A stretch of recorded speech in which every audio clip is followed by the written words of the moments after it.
Today, we're diving into one of the most incredible comeback stories in all of ancient history.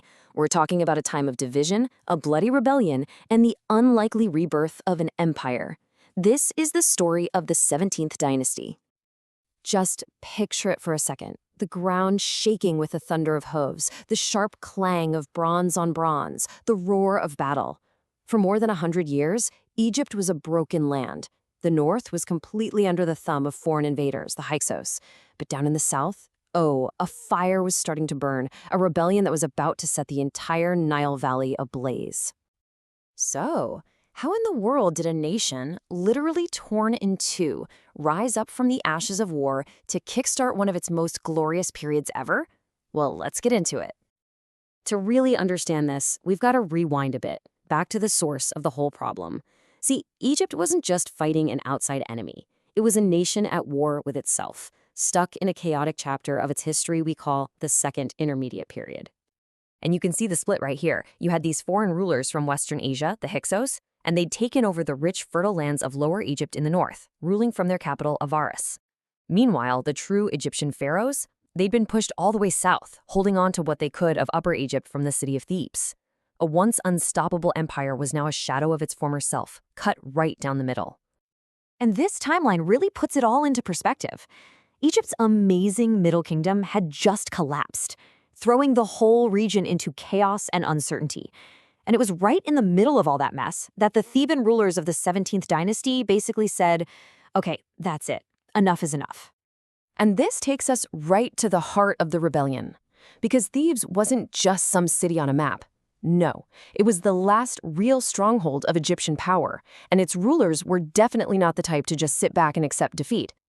So the Theban pharaohs started making moves. They started gathering their armies, they rallied the people, and they tapped into this deep, shared feeling of wanting their country back, whole and free.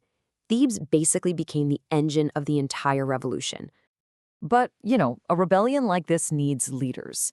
It needs charismatic, fearless people willing to put it all on the line. So let's take a look at who these people actually were. So meet Seqenen-Re-Tau and his son, Kamose. These two are the guys who really lit the fuse. Seqenen-Re-Tau was the one who kicked off the first major military strikes against the Hyksos. And after him, his son Kamose picked up the torch and just ran with it, with even more passion. And you've got to understand, they weren't just generals sitting back in a safe tent somewhere. No way. They embodied the very spirit of Egyptian resistance. They led from the front, and they turned what was just a quiet resentment into a full-blown war for the soul of their nation. And just like that, the stage was set for the final, bloody chapter in this story, the War of Liberation. Okay, so this is where everything kicks into high gear. You can just feel the momentum shifting. The Theban army, filled with this new sense of purpose, starts its march north. And here's the wild part. Their main weapon, the powerful war chariot, was a military technology they had actually learned from the Hyksos. Talk about irony. They were using the enemy's greatest weapon against them. This wasn't just a few border skirmishes anymore. This was a full-scale invasion. After Kamose's death in battle, the massive task of finishing the war fell to his brother Ahmose I. He was the one destined to see this thing through to the very end, and in doing so, change Egyptian history forever. And here it is, the climax of the whole story. Ahmose takes his army right to the Hyksos capital of Avaris and lays siege.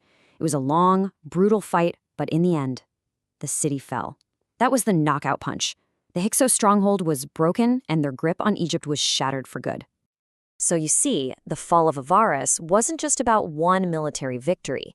It was a domino effect. Step 1, the capital falls. Step 2, Hyksos rule completely collapses. And step 3, the most important one, Upper and Lower Egypt are finally reunited under one Egyptian pharaoh.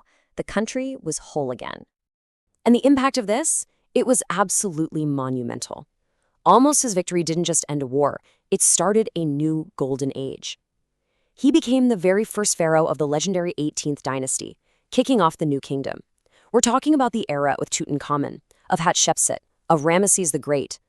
All of that power, all that wealth, that incredible empire, it all starts right here with this victory. When you really boil it down, the story of the 17th Dynasty is an incredible testament to resilience. And it leaves us with a pretty big question, doesn't it? What can this ancient struggle for freedom and national identity teach us about what it really takes to forge unity out of division, even today?